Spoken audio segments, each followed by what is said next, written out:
Bonjour et bienvenue aujourd'hui. Nous sommes dans cette 307 phase 2 sur lequel on va faire une intervention de remplacement d'autoradio d'origine qui lui fait un petit GPS vite fait sur l'écran là-haut. Donc rien de fou, et on va remplacer par une grande tablette tactile qui va prendre la forme euh, des deux autoradio et chargeur CD. Voilà. Donc comme d'habitude, on va faire ça pas à pas. Donc ici, comme vous pouvez voir, c'est le matériel qui a été fourni par le client, sur lequel on va adapter. Donc on s'aperçoit qu'en fait, c'est un kit pour 307 au niveau de la façade de la console centrale. Et puis ici, donc on a la fameuse tablette universelle à adapter directement sur la console centrale qui a été fournie. Voilà, donc ici, malheureusement, on a un produit universel. Après, on va espérer qu'on ait bien le kit pour les commandes au volant et l'afficheur en haut. Et ça, c'est pas forcément gagné. Alors, voici le kit qui a été fourni. Donc, c'est un kit façade en fait, et avec une tablette universelle. Donc, en fait, c'est pas un produit spécifique pour la 307. Voilà. Et je vous montre derrière. Donc, après, quel que soit l'autoradio, en général, c'est basique, c'est normal, il n'y a pas de souci. Alors, déjà, on va espérer qu'au niveau fonctionnement de la FM, ça fonctionne bien. Parce que moi, j'ai des doutes. Déjà, au niveau du faisceau, vous voyez, on a un faisceau qui est comme ça. Ça veut dire sortie d'autoradio. Et là, c'est en universel. Bon, ça risque de poser problème. Mais peu importe, parce que je vois qu'après rajouter, il y a eu ce faisceau. Et sur ce faisceau, je vois qu'il y a des choses déjà qui sont pas compatibles. Mais bon, c'est pas grave, s'il faut bricoler un petit peu, on le fera. L'objectif, c'est que l'autoradio fonctionne. Parce que ici, on a bien une prise carrée. Et là, ici, on a une prise ronde pour la FM. Et après, on a ces deux prises-là supplémentaires, normalement, qui sont pour l'affichage en haut. Que ici, il n'y en a pas. Voilà, donc ça, je l'ai tout de suite vu sans aucun problème. Et après, j'espère que le CAN bus qu'ils ont fourni permet vraiment les commandes au volant ici présentes. Bon, on va installer, on va retirer ici la console centrale pour mettre celle-ci à la place. Donc on va dépouiller celle-ci pour récupérer les boutons, les caches, les aérateurs, pour les mettre ici. Voilà, donc ça c'est une chose, on va le faire ça. Et après ici on a tout ce qui est antenne GPS, etc. Donc on va tout mettre en place et puis je vous montre tout une fois remonté. Alors, on a enlevé l'autoradio d'origine. Vous voyez ici les deux morceaux. Ils sont là, on va enlever et on va mettre en place donc l'autoradio et on va vous montrer que ça se marie parfaitement. Alors voilà, on retire ici la console centrale. Vous voyez, là elle est encore connectée en haut par le bouton de warning et de la centralisation. Et puis ici, là j'avais envoyé pour le voyant airbag.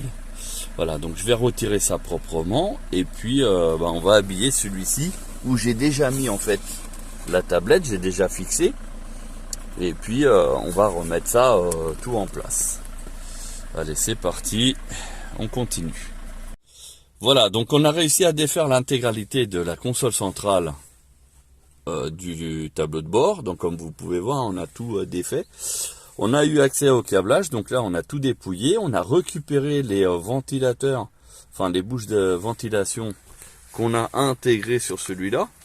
Donc, comme je vous disais, même avant de mettre en place l'autoradio, je vous ai dit que c'était un truc universel, avec ici un adaptateur. Et en fait, regardez, impossibilité de régler vers le haut les aérateurs. Voilà. Donc, en fait, vous voyez, globalement comme ça, c'est tout le monde peut dire sur une vidéo ou sur des photos, oui, c'est exactement ce que vous proposez, etc. Enfin bref, mais là aujourd'hui, vous voyez, c'est concret. Là, j'appuie, hein. Regardez, je tords même les lames entre guillemets, hein. Non, c'est pas ce qu'on propose. Nous, on peut diriger vers le haut et vers le bas. Là, pour le bas, c'est juste un petit peu. Et pourquoi? Parce que ici, vous voyez, c'est différent par rapport à celui-là. Et donc, comme ça a été mal travaillé, bah du coup, l'aérateur, il ne fait que ça. C'est tout. Il fait pas plus. Donc, voilà, ça c'est pour vous montrer la différence avec ce qu'on propose. Vous avez vu que la tablette était séparée. Nous, elle vient déjà tout intégrer parce que c'est prévu pour la voiture. Et au niveau du CAN bus, bah, je sens qu'on va devoir faire de l'apprentissage. Alors, pourquoi on va faire de l'apprentissage? Parce que, regardez, vous voyez ici, on a le CAN bus, donc c'est ce qui permet d'avoir les commandes au volant, etc. Et vous voyez, c'est un boîtier qui sert pour beaucoup de voitures. 301, c'est une voiture qui n'existe pas en France. 307, 308, 308S, je ne sais pas à quoi ça correspond. La 2008, la 3008, la 4008, la 408 qui n'existe pas en France. La 508, la 5008. Et après les versions C4, C5 et C3. Mais aussi les versions DS5, DS4 et DS6. Voilà. Donc ce boîtier-là, il est compatible à toutes ces voitures. Donc à mon avis, il y a de fortes chances qu'il faut que je fasse un apprentissage des commandes au volant. Et il se pourrait même qu'il y ait des fonctions qui ne fonctionnent pas. Voilà, parce que ça, c'est trop universel. Chez nous, c'est un boîtier qui fait vraiment pour la voiture. Voilà, donc ça aussi, c'est encore une fois une grosse différence par rapport à ce qu'on propose. Mais bon, peu importe, c'est pas grave, on installe et on verra après. Autre point, pour montrer que c'est toujours pas prévu pour la voiture. Ici, on a bien la prise FM qui va sur la tablette. Et de l'autre côté, on a ça. Sauf que, ici, bah non. C'est carrément ça qu'on a. Donc, il va falloir que je rajoute moi un adaptateur ici, universel, pour pouvoir brancher à l'autoradio. Parce que sinon, avec ça, bah je peux rien faire. Voilà. Donc je vais pas le facturer parce que je vais garder celui-là et je vais lui mettre le bon adaptateur qui va bien. Comme ça, le prix reste inchangé. Mais pour vous montrer que ce que vous pouvez voir sur Internet à des prix très très bas, certes, ça paraît la même chose, mais là, vous constatez qu'il s'agit de copies. Donc très bien faites, il n'y a pas de souci. En termes esthétiques, c'est bien fait. Mais après, au niveau fonctionnalité, c'est déjà autre chose. Voilà, donc on va continuer et puis comme d'habitude, on vous présente ça pas par pas. Comme ça, vous allez à chaque fois comprendre le déroulement. Alors, comme vous pouvez voir, on a passé les câbles pour la caméra de recul. Donc ici, on a mis notre furet pour prendre le câble vidéo. Ici, on a sorti l'alimentation qu'on va prendre sur l'ampoule de recul. Donc c'est-à-dire que dès qu'on va mettre la marche arrière, la caméra sera mise en route automatiquement. On a centré la caméra ici au niveau de la plaque. Donc on a déjà ici les câbles en attente. Et puis bon, bah, la caméra qui est ici. Donc a priori c'est une à LED. Donc ça veut dire qu'elle va s'allumer en même temps que la marche arrière. Elle va éclairer en fait. Voilà, donc on a passé tous les câbles, comme vous pouvez voir, on a dépouillé, c'est pour ça que ça demande énormément de temps. On a dépouillé la voiture pour passer les câbles propres, donc ça va être à l'intérieur, proprement. Là c'est encore dépouillé parce que on n'a pas fini le chantier. Ici, au niveau de l'arrière, pareil, hein, tout a été démonté, donc rien n'est visible.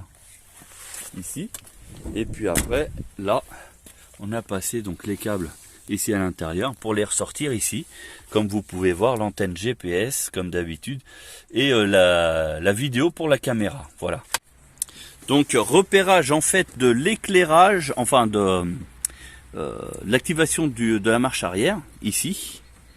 Donc le jaune c'est la masse et le marron c'est la marche arrière, éclaireur de marche arrière.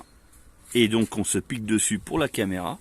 Et vous voyez, dès qu'on met la marche arrière, ça allume les LED. Voilà. Et ça c'est une petite recherche. Maintenant on va passer les câbles comme il faut, bien comme il faut, et mettre tout ça en place. Donc là, on va vous montrer la caméra de recul qui est fonctionnelle. Donc là, on a mis la marche arrière. Et ici, on a, voilà, la caméra qui s'est allumée. En même temps que la marche arrière ici. Alors, on revient sur le problème du véhicule, enfin du véhicule, non, de l'autoradio. Donc, mise en place et il ne fonctionne pas. Alors, regardez, je vous refais le test. Là, je mets la clé pour mettre le contact. Voilà, là, il y a le contact. Et là, logiquement, l'autoradio, il devrait se mettre en route. Or, il ne se met pas en route. Alors, il semblerait que sur ce fournisseur-là, donc vous voyez, hein, j'appuie sur On. Voilà. Il ne se passe toujours rien. Allez, il y en a d'autres qui me disent qu'il faut appuyer longtemps. Voilà, j'appuie longtemps. Et il ne se passe toujours rien. Alors, le fournisseur, il a dit, ah mince, c'est trop gros. Il a dit, il faut appuyer sur Reset, ici.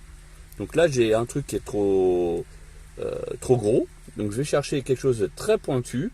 Afin d'appuyer, il a dit, il faut appuyer 3 à 5 secondes. Donc je vais mettre ça en place. Je reviens avec le bon outil parce qu'avec ça, c'est trop gros. Alors, on revient là-dessus. J'ai ici la petite pointe, j'ai toujours le contact. Ok. Et j'appuie. 1, 2, 3, 4 et 5. Allez, 6, 7, 8, 9 et 10. Bah, toujours rien. Voilà, c'est problématique. Bon, bah, panneau déballage, ça peut arriver, hein, même sur nos produits. Hein, voilà, c'est rare, mais ça arrive. Bon, bah là, on a le cas. Bon, on revient sur l'installation. Ici, le faisceau donc d'origine de la voiture. Comme vous pouvez voir, hein, ça indique 301 et 408. Mais en fait, c'est tout ce qui est Peugeot ici. Alors, tac, si je mets dans le bon sens, c'est mieux. Vous voyez, 301, 307, 308, 308S, 2008, 3008, 4008, 408, 508, 5008. Mais aussi les Citroën C4, C5, C3, mais aussi les DS5, DS4 et DS6. Voilà. Donc à partir de là, ça c'est le faisceau qui devait fonctionner sur cette Peugeot. Et nous, on a un autre faisceau qu'on va essayer de brancher dessus. Donc c'est pour matériel chinois, hein, parce que c'est un produit chinois. Et on va essayer de voir si ça fonctionne. On a contrôlé ici au niveau des alimentations, etc. Donc tout est bien branché. La différence, elle est où? Elle est ici, regardez. Vous voyez là? Tac, ça se présente, oui, à peu près comme ça. Vous avez le rouge et le moins, et après vous avez les deux câbles ici sur le côté. Si on prend celui-là, regardez, eh ben non, on n'a que le plus et le moins, et après on n'a que deux fils. En tout, on va dire il y en a 4. Si on reprend l'ancien, donc c'est branché comme ça, vous voyez, là on en a déjà, on en a 4, mais qui sont positionnés différemment. Et avec un peu de chance, il est possible que ça reparte. Donc on va faire un essai. Donc je coupe pour remettre. Alors là on vient de mettre le nouveau. Je viens de mettre le contact. Hein. Tac. Je viens de mettre le nouveau faisceau et non. Donc il suffit. Et c'est bien une panne au déballage. Donc à savoir que chez nous, pour prouver tout ce qu'on fait, etc., on voit toujours des vidéos. Dès qu'il y a un problème, dès qu'il y a quelque chose qui ne va pas dans notre façon de faire, on informe directement le client en temps réel et on n'hésite pas à faire des lives et lui montrer comme quoi il y a vraiment le problème. Comme ça, il constate de lui-même que il y a un souci. Voilà, donc j'ai vraiment essayé, vous voyez, j'ai dénudé ce fil-là pour essayer de le brancher ailleurs, etc. Enfin bref, pour essayer de le déclencher différemment, mais là, c'est vraiment une panne au déballage, je ne peux rien faire d'autre. Voilà. Donc, on a essayé de rajouter un adaptateur supplémentaire avec l'adaptation qui puisse aller là-bas. Sur notre faisceau anneau, vous voyez, tout est câblé ici, tout. Le plus, le moins, etc. De l'autre côté, ce sont les haut-parleurs. Hein, pour ceux qui ne connaissent pas. voyez, hein, nous c'est marqué en français, hein, ou anglais, très souvent. Des fois, il peut y avoir en plus en chinois. Parfois, ça arrive. Mais voilà, vous voyez, chez nous, les adaptateurs, c'est comme ça. Et là, tout est bien branché, il n'y a pas de souci. Tout est câblé. Donc on arrive ici. Alors ici, après, c'est suivant si on veut rajouter en fait une option supplémentaire, hein, parce que ça vient après de l'autoradio ici. Hein. Mais sinon, tout est câblé, ça arrive là. Voyez, regardez l'alimentation. Hein. Ça, c'est l'alimentation, ici, de ce côté-là. Ça arrive directement à notre broche à nous, qui à partir de là repart sur l'autoradio. Celle d'en dessous, c'est plus tout ce qui est haut-parleur. Voilà. Donc ça arrive là et ça repart, enfin bref. Et là, ça ne fonctionne pas, vous voyez. Donc on a vraiment tout essayé dans cette situation, sachant que là, si ça fonctionnait, on serait embêté parce qu'il faut plaquer tout ça.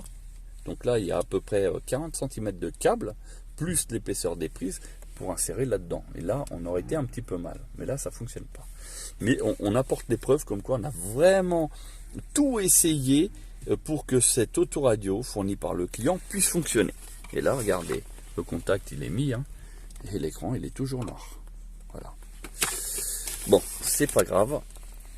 On va remettre donc le vieux appareil à sa place. Alors oui, comme d'habitude, il y a toujours des haineux, des rageux qui veulent nous expliquer le métier. Bon, c'est pas grave. Vous voyez ici, on a inversé, parce que on a des rageux qui nous disent ouais, mais vous savez pas brancher un autoradio, etc. Et vous voyez, on a même inversé, parce qu'en fait ici, le jaune et le rouge, c'est ni plus ni moins l'alimentation générale et l'alimentation après contact. Donc, si vous voulez, de la voiture, vous pouvez brancher directement. Donc, soit vous respectez les couleurs, mais il arrive que parfois, suivant le constructeur, il faille inverser. Bon, là maintenant, on a inversé. Et le produit, on le prend. Ah bah mince, il est toujours éteint. Voilà. Donc, les rageux, s'il vous plaît, arrêtez de rager. Surtout si vous voulez nous apprendre le métier, il n'y a aucun problème. On reste ouvert à toute discussion. Venez nous apprendre le métier sans aucun problème. Voilà. Par contre, on fera aussi des vidéos lorsque vous essayez de nous apprendre le métier. Parce que ça risque d'être drôle. Voilà. Donc c'était pour répondre que on a tout essayé. De là à là directement. Sans passer par ça. Voilà, on a essayé. On a tout fait, je pense qu'au niveau vidéo, voilà, c'est clair, c'est limpide. Mais malheureusement, il y a très souvent sur les produits chinois, on n'a pas... Voilà. Ils fournissent peu... Pour nous, hein, on pense plutôt que c'est au niveau d'ici à là que ça pose problème. Il n'y a pas le bon adaptateur et c'est pour ça que ça ne fonctionne pas. Voilà, ça c'est pour nous. Après, pour le reste,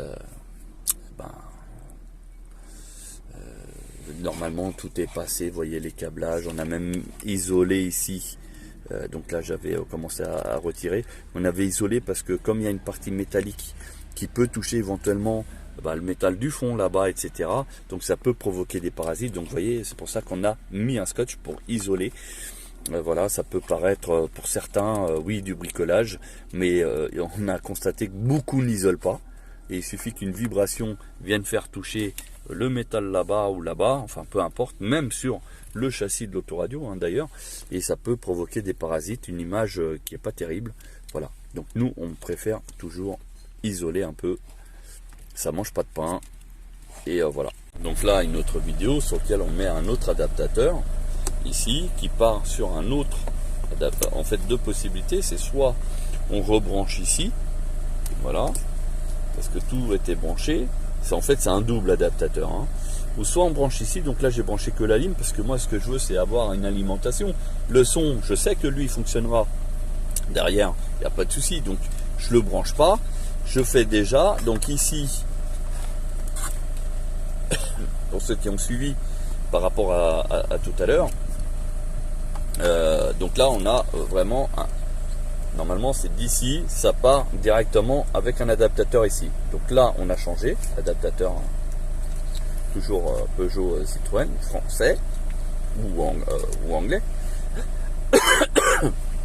tout est câblé d'une part et d'autre. Voilà, comme vous pouvez voir, avec ici des inversions possibles si jamais l'après-contact était inversé. Donc là, c'est déjà prévu de construction de pouvoir justement inverser, sauf le moins. Le moins, lui, il est bien à sa place et on ne peut pas l'inverser, c'est pas possible. Donc celui qui dit qu'il y a un court-circuit, c'est faux. D'autre part, donc, soit ça part sur un adaptateur comme ça, donc adaptateur ici qui part sur celui-là, ou alors adaptateur d'ici qui part avec les deux ISO, dont l'autre j'ai branché ici, et après l'adaptateur effectivement où on branche ces ISO là ici pour le nouveau faisceau. Donc ici le CAN bus toujours, l'alimentation etc., la prise, et ici donc on a fait les tests en débranchant ici pour brancher à là, parce que suivant Autoradio on est obligé de parfois inverser, parce qu'en fait vous avez des fils qui viennent d'ici au niveau de l'alimentation d'Autoradio pour alimenter le CAN bus, mais parfois c'est l'alimentation externe, donc d'ici, qui est alimenté ce truc là pour alimenter le CAN bus. Donc c'est pour ça que des fois, enfin très souvent vous avez les deux possibilités, parce que des fois c'est l'Autoradio qui fournit, ou des fois c'est la voiture qui fournit. Donc on a fait les deux, et voyez, toujours rien. Donc l'Autoradio, il a bien une panne au déballage. Voilà, on a vraiment tout fait. Donc 4 adaptateurs complètement différents qui ne font pas démarrer l'Autoradio. Et quand on remet l'Autoradio d'origine, donc lui, il fonctionne bien. Voilà. Donc là, le doute est levé. Donc on remonte l'Autoradio d'origine du client. On l'a eu au téléphone, on lui a fait des vidéos en live, et donc il nous a dit de remettre l'Autoradio d'origine, tout simplement. Voilà, et après il va se débrouiller avec son fournisseur. Donc voilà, vous avez aujourd'hui la preuve comme quoi l'Autoradio, lui d'origine, fonctionne bien. Regardez, il y a même le son. Et l'afficheur là-haut, du coup il refonctionne. Et oui, parce que c'est un autoradio prévu pour la voiture. L'autoradio fourni par le client, lui par contre, n'est pas prévu. Enfin, c'est une tablette universelle, voilà. Et donc ça, il faut bien savoir que s'il y a une grosse différence de prix entre ce qu'on fait et ce que les Chinois font, il y a une qualité derrière. Et là, vous avez vraiment la preuve avec cette installation que, voilà. Et des fois, la différence, elle est vraiment minime. Parce que chez nous, les produits que nous fournissons, l'installation est incluse. Et ça, c'est cadeau. C'est pour nous. Enfin, c'est pour nos clients. Après, c'est vrai que vous nous fournissez votre autoradio. D'une, effectivement, on va passer du temps. On vous facture au forfait. Et nous, on fonctionne au forfait et pas à l'heure passée. Et là, vous voyez, ça fait presque 2 jours qu'on est sur ce véhicule parce qu'on essaie vraiment d'apporter des solutions pour que ça fonctionne. Mais comme ce n'est pas un fonctionnement, on va dire, normal, on a avisé le client par téléphone, par visio, etc. Et on est tombé d'accord sur le fait que il vaut mieux remettre l'autoradio d'origine, et il verra avec le fournisseur pour éventuellement se faire rembourser, ou alors avoir une solution pour que ça puisse fonctionner. Voilà. Mais là, au moins, on a fait le test et l'autoradio, lui, il fonctionne bien. Donc ce n'est pas un problème d'alimentation électrique de la voiture, parce que sinon l'autoradio ici ne fonctionnerait pas. Là, j'ai coupé le courant, vous voyez, et même l'afficheur, il s'est éteint là-haut. Donc là, je remets le courant, vous voyez, et ça fonctionne tout de suite. Voilà. Donc, que ça puisse servir éventuellement de leçon à d'autres personnes qui estiment que c'est cher, on peut comprendre. Mais après, il faut savoir comparer. Et là, on a un exemple parfait. Donc, on va remettre tout d'origine, vous voyez, tac, comme si on n'avait rien fait. On va juste laisser les USB, la caméra de recul, l'antenne GPS que vous voyez là-haut sur le coin. On va laisser tout ça déjà préinstallé, ce qui fait que ça sera déjà fait pour le nouvel autoradio. Bon, voilà, en espérant que cette vidéo vous ait pu servir justement dans vos choix futurs éventuels d'autoradio. Et on n'est pas bien sûr les seuls à proposer du matériel de qualité. Voilà. Bon bah voilà, on a pratiquement tout mis en place. Il y a juste à pousser, mais avant, on va mettre la clé de manière à être sûr que ça fonctionne. Alors ici, c'est assez simple à mettre. Voilà. Et ici, on voit que ça marche. Regardez, recherche. Donc ici, si je mets une station, bah voilà. Alors le son, pourquoi il n'y a pas de son? Parce que peut-être, voilà. Parce qu'il était en train de chercher. Bon, il n'a pas trouvé notre station. Et voilà, là ça fonctionne, il n'y a pas de problème. Voilà, et maintenant qu'on est sûr que ça fonctionne, on a juste à pousser. Voilà, lui il est en place. Et lui, voilà, il est en place aussi. Voilà. Et comme ça, on a l'impression que ça n'a même pas bougé. Maintenant, on va ranger, on va fournir le matériel au client, on va tout lui ranger. Donc, on a bien laissé l'antenne GPS là-bas. Voilà. Et puis ici, on a déjà les USB qui sont en place. Comme ça, si jamais il remplace, on n'a plus qu'à... en fait, le boulot, il est déjà mâché. On a juste à mettre en place au niveau de la façade. Parce que même le câble pour la caméra arrière a déjà été fait. Donc, voilà. Malheureusement, on a passé du temps et au final, pour repartir sur l'autoradio d'origine, c'est des choses qui arrivent. Voilà, c'est des aléas. Là, pour le coup, c'est pas de notre faute parce que le matériel ne vient pas de chez nous. Mais voilà, après, il faut savoir que chez nous, ça peut arriver une panne au déballage. Hein. Attention, on ne dit pas que nous, on est parfait. Ça peut arriver. Ça nous est arrivé, il me semble, 2 fois depuis les années 90 sur lequel on s'est spécialisé sur l'autoradio. Ça nous est arrivé que 2 fois et en général on est assez réactif. Voilà. Et quand on n'est pas assez réactif, on trouve toujours une solution au client. Voilà. Voilà. Donc c'était pour vous donner voilà aujourd'hui la vidéo d'un échec parce que ça arrive. Beaucoup plus souvent, c'est pour ça que cette vidéo, c'est vraiment peut-être la 2e ou 3e vidéo par rapport à toutes les installations qu'on a faites, parce qu'après, on va pas non plus dire que tous les produits chinois sont mauvais, etc. Il y a du bon et du mauvais. Sachez qu'en règle générale, quand c'est des premiers prix, ça reste vraiment de la merde. Je parle sans filtre, mais c'est exactement ça. Et ça, nous, on s'en rend compte en tant qu'installateur quand on démonte les appareils au niveau de la qualité de la finition, enfin, en beaucoup de choses. Voilà. Donc, faites attention, n'achetez pas forcément du premier prix, même si c'est pour revendre, parce qu'un produit de qualité se remarquera. Il sera aussi beaucoup plus facile pour revendre votre véhicule en cas de... si jamais vous voulez vendre la voiture, tout simplement. Voilà. Donc, pensez-y. Et voilà.